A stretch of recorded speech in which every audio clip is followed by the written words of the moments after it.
Olá, paz do Senhor, sou o pastor J.C. Silva, trazendo mais uma reflexão bíblica do coração de Deus ao seu coração. O cristão ele possui alguns elementos básicos e imprescindíveis para a manutenção da sua salvação conquistada pela fé em Jesus Cristo. Dentre esses elementos básicos e imprescindíveis estão a leitura bíblica e a oração. No primeiro estudo desta série de estudo bíblico aqui no Devocional da Família Fama, eu abordei para você sobre a temática Conhecendo a Bíblia, falando aí da importância da leitura da Bíblia. Se você não tiver tido acesso a esse estudo, acesse o link aqui na descrição do vídeo que eu vou deixar para você. Vou focar hoje a reflexão na oração, com a temática O Valor da Oração, tendo como texto básico a carta de Tiago, capítulo 5, versículos 17 e 18, que diz: Elias era homem sujeito às mesmas paixões que nós, e orando, pediu que não chovesse. Por 3 anos e 6 meses não choveu sobre a terra. E orou outra vez, e o céu deu chuva, e a terra produziu os seus frutos. Dentre outras coisas, a oração ela é um ato de culto que consiste em adoração, louvor, ações de graças, confissões de pecado e clamor a Deus, tendo em vista aí as necessidades humanas muitas vezes inadiáveis. A grande verdade é que uma das condições para a oração ela ser vitoriosa é que a pessoa ela deva se aproximar de Deus com um coração sincero, sem reservas e também com disposição de ouvir, de executar, de realizar tudo o que Deus orientar a pessoa a fazer. A melhor oração, ela vem da necessidade interior que a pessoa sente de estar aí em total dependência de Deus, e é a melhor forma de permitir a ação de Deus na vida da pessoa. Certo escritor deixou aí a afirmação dizendo que quando lutamos, nós lutamos, mas quando nós oramos, Deus luta por nós. 1 João capítulo 5, versículo 14 diz: E esta é a confiança que temos para com Ele, que se pedirmos alguma coisa, segundo a sua vontade, Ele nos ouve. A oração, ela gera comunhão. O cristão que não ora, ele está com a sua relação com Deus seriamente comprometida, pois a oração é esse canal de comunicação, de diálogo da pessoa com Deus. É impossível se relacionar com alguém se você deixar de conversar com essa pessoa, deixar de se comunicar com ela, de conversar com esse alguém, se deixar aí de existir prazer de estar junto com essa pessoa com quem você queira ou com quem você esteja se relacionando. Gênesis capítulo 5, versículos 21, 22 e 24 diz: Enoque viveu 65 anos e gerou Metusalém, e andou Enoque com Deus. E depois que gerou Metusalém, viveu 300 anos, e teve filhos e filhas. E andou Enoque com Deus, e já não era, porque Deus o tomou para si. Que comunhão fantástica! A oração, ela é uma via de mão dupla, pois ela te leva a Deus e ela traz Deus até você. A oração, ela faz com que a pessoa ela sinta comunhão com Deus, mas de uma forma real, uma experiência de vida real.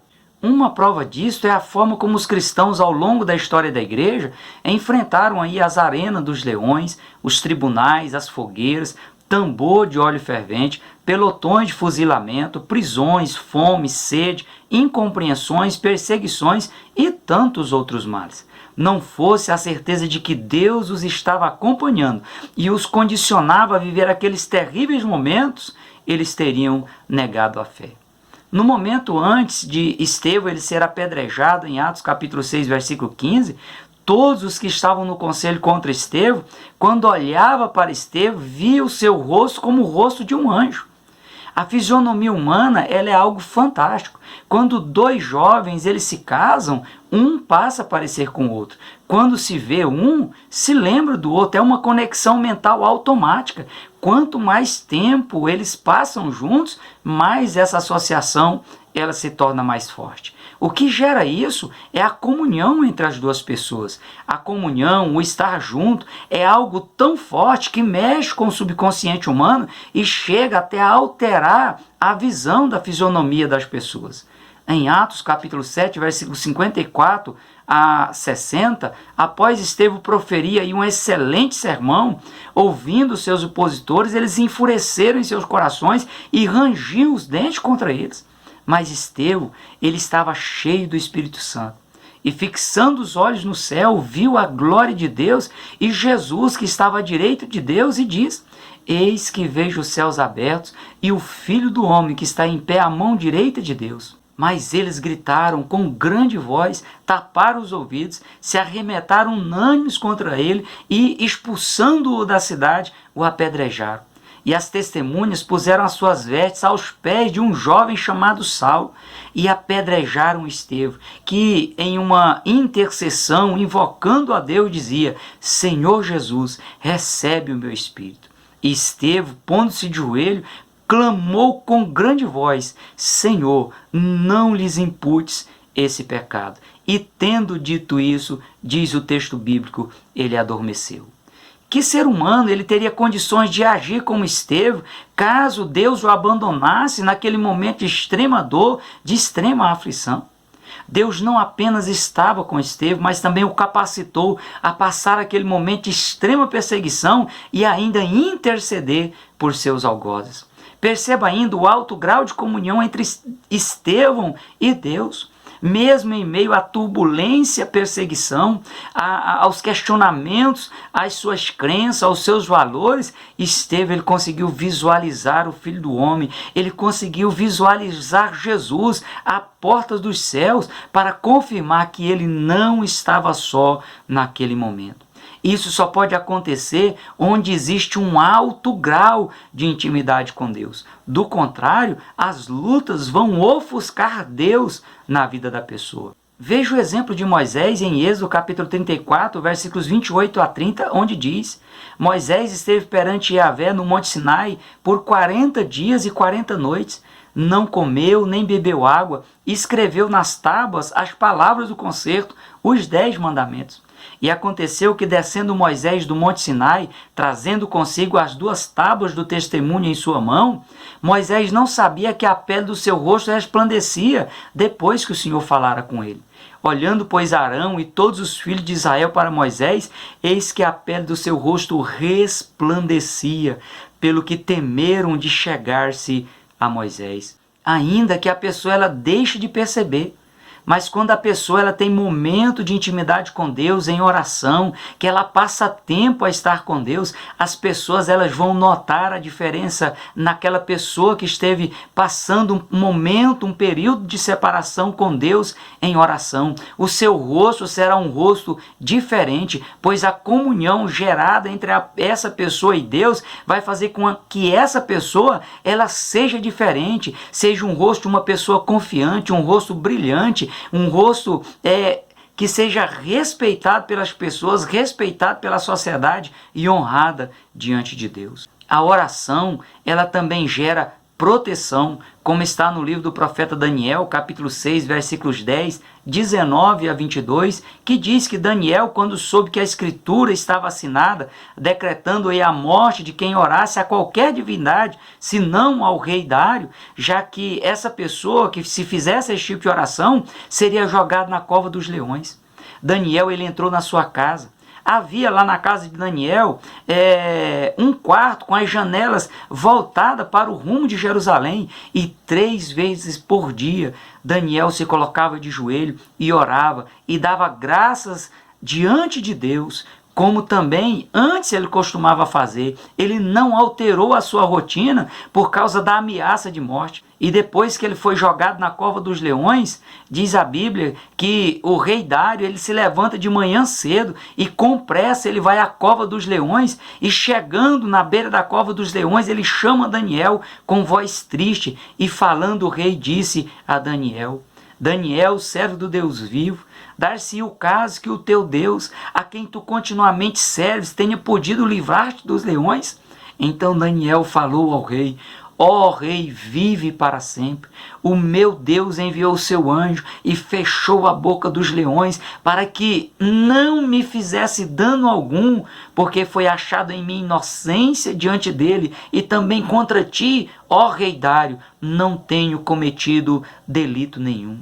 Daniel, ele seria um suicida se ele quisesse enfrentar aquela situação sem primeiro reservar tempo à oração. Há situações na vida que você só vai vencer, você só vai superar se você antes tirar momentos de oração com Deus. Se Daniel não tivesse reservado aí um período de oração, ele estaria promovendo a sua autodestruição. Veja o caso de Neemias em Neemias capítulo 2, versículo 1 a 6. Sucedeu, pois, no mês de Susã, no 20º do rei Artaxerxes, que estava posto vinho diante do rei, e Neemias, ele tomou o vinho para dar ao rei, porém nunca antes Neemias estivera triste diante do rei. E o rei lhe disse: por que está triste o teu rosto? Pois não estás doente. Não é isso, senão tristeza de coração. Então Neemias, ele temeu em grande maneira e disse ao rei: vive, ó rei, para sempre. Como não estaria triste o meu rosto, estando a cidade, o lugar dos sepulcros de meus pais assolado, e tendo sido consumido as portas a fogo? E o rei disse a Neemias: que me pedes agora?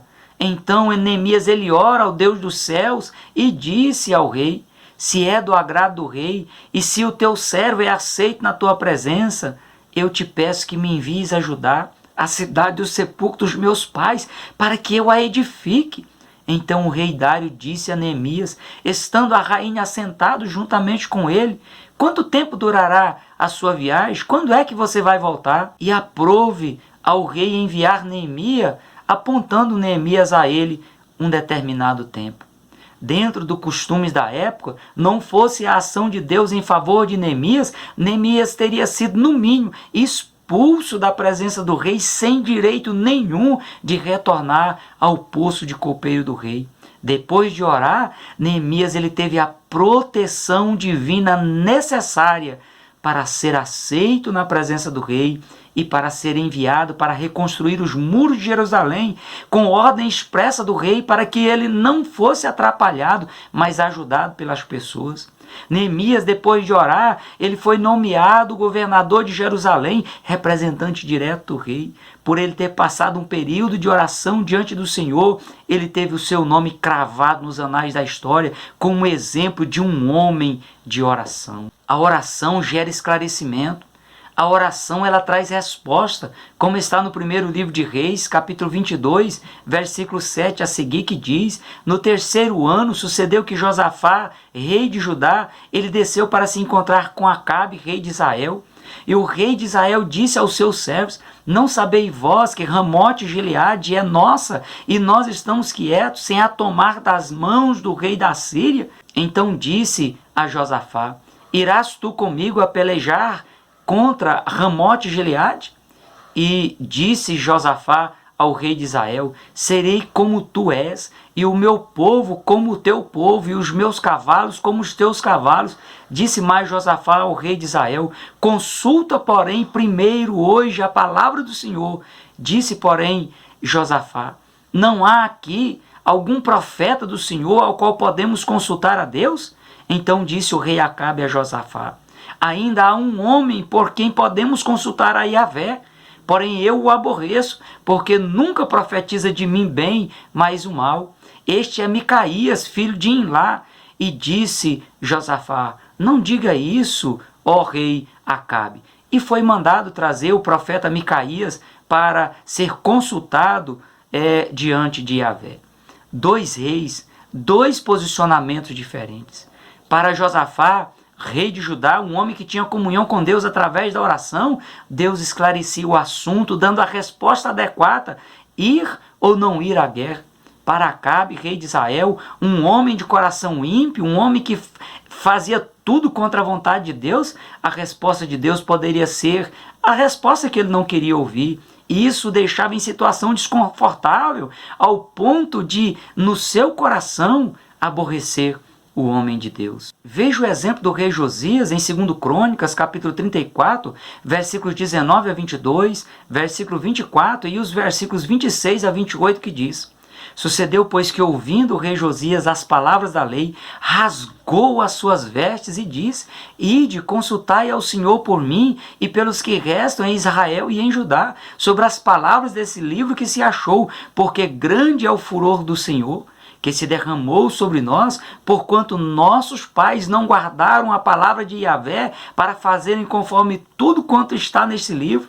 Então Ilquias e os enviados do rei foram ter com a profetisa Hulda, esposa de Salum, e ela lhes disse: Assim diz Yahvé, eis que trarei mal sobre este lugar e sobre os seus habitantes, a saber, todas as maldições que estão escritas no livro que se leu perante o rei de Judá.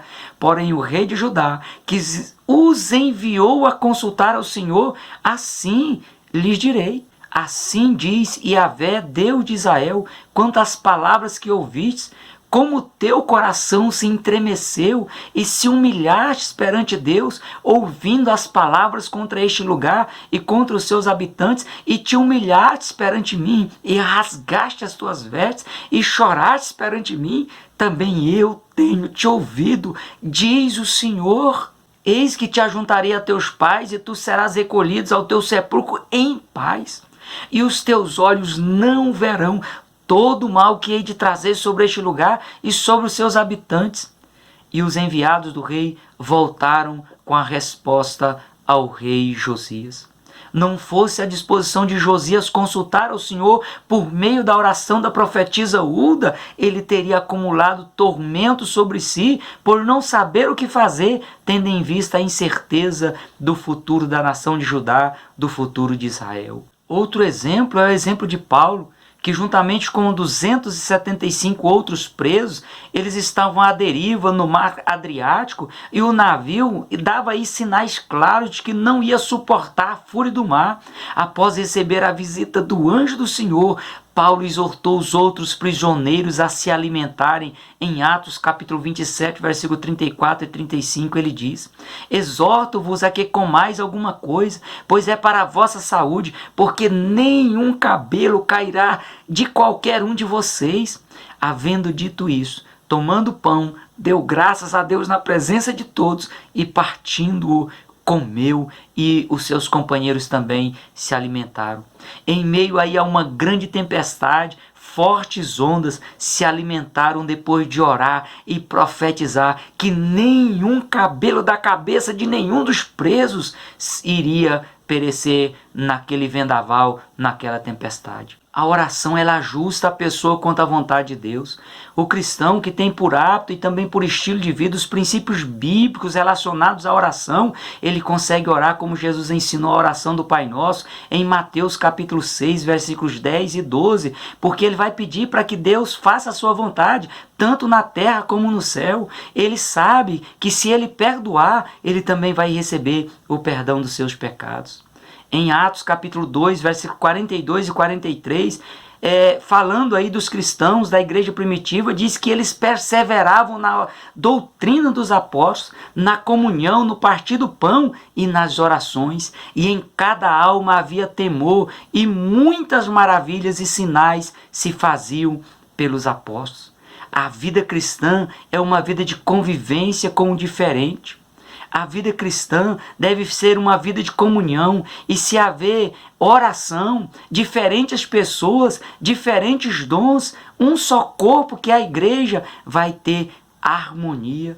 As pessoas vão conseguir viver em comunhão, vão conseguir fazer a vontade de Deus. Somente através da oração é que o corpo de Cristo, a igreja, pode se articular de maneira organizada e se auto-beneficiar em Cristo Jesus. Em Mateus capítulo 26, versículo 61, e em Marcos capítulo 14, versículo 38, Jesus ele orientou seus servos e suas servas dizendo: vigiai e orai para que não entreis em tentação. O espírito, na verdade, está pronto, mas a natureza humana, a carne, ela é fraca. Se não houver uma vida de oração, os manjares do mundo vão te atrair. Os manjares do mundo, a atração do mundo vai fazer com que os cristãos vivam desunidos e a glória de Deus não vai ser manifestada no meio deles. Em Marcos capítulo 13, versículo 33, Jesus reforça dizendo: olhai, vigiai e orai, porque não sabeis quando chegará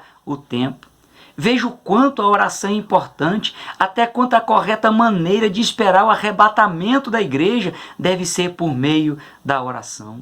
Em 1 Tessalonicenses, capítulo 5, versículo 17, o apóstolo Paulo ele orienta: orai sem cessar, orai em todo tempo, orai o tempo todo. Certo escritor ele diz que a vida humana ela consiste de hábitos, tanto hábitos bons quanto hábitos maus.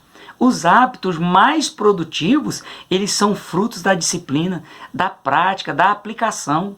Enquanto a oração não for um hábito bem firmado e não tiver se tornado parte do estilo de vida do cristão, sua verdadeira frutificação provavelmente não exercerá nenhum efeito apreciável. O hábito da oração, ele só é adquirido de maneira gradual, não acontece da noite para o dia. Você tem que ser persistente, você tem que dar sequência à sua vida de oração, e aí esse hábito ele vai se tornar parte do seu estilo de vida. Todos os cristãos que se prontificaram a orar ao Senhor, eles já contrariaram a sua natureza humana tendente ao pecado, eles já a mortificaram, eles já disciplinaram a sua natureza humana ao ponto de conseguir ficar horas de joelho, horas de oração. Participe dos períodos de oração da sua igreja. Os círculos de oração, eles são colunas importantíssimas na igreja e precisa estar ativo, precisa ser valorizado de maneira prática nas igrejas. E a melhor forma de você dizer que valoriza o círculo de oração é tendo oportunidade de participar do círculo de oração. Na nossa igreja, na segunda Defama Morada do Sol, o círculo de oração ele é de segunda a sexta-feira, das 8 às 9 horas da manhã. E nós temos também o culto de oração com propósito às quarta-feiras, das 19h30 às 21 horas. E você pode estar vindo orar juntamente conosco, você pode estar trazendo o seu propósito para apresentar diante de Deus em oração. Toda quarta-feira, a segunda Defama Morada do Sol, ela está em jejum, em oração, em prol da igreja. Nós teremos também aqui no dia 30 de agosto, das 8h30 da manhã às 11 horas, um período de consagração diante de Deus, e você é convidado a estar participando. Se una aos intercessores e intercessoras da igreja e cultive o hábito de oração. Busque o batismo no Espírito Santo, busque os dons espirituais e seja uma bênção nas mãos do Senhor. Você vai experimentar na sua vida de maneira prática os efeitos da oração, o efeito sobrenatural de Deus na sua vida, e você mesmo estará testificando e faltará palavras para expressar a alegria do seu coração por causa dos momentos que você estará passando em oração diante de Deus. Que Deus em Cristo abençoe a sua vida, que Deus em Cristo abençoe a sua família, que Deus em Cristo abençoe a nação brasileira e a igreja do Senhor na face da terra. Fique na paz do Senhor.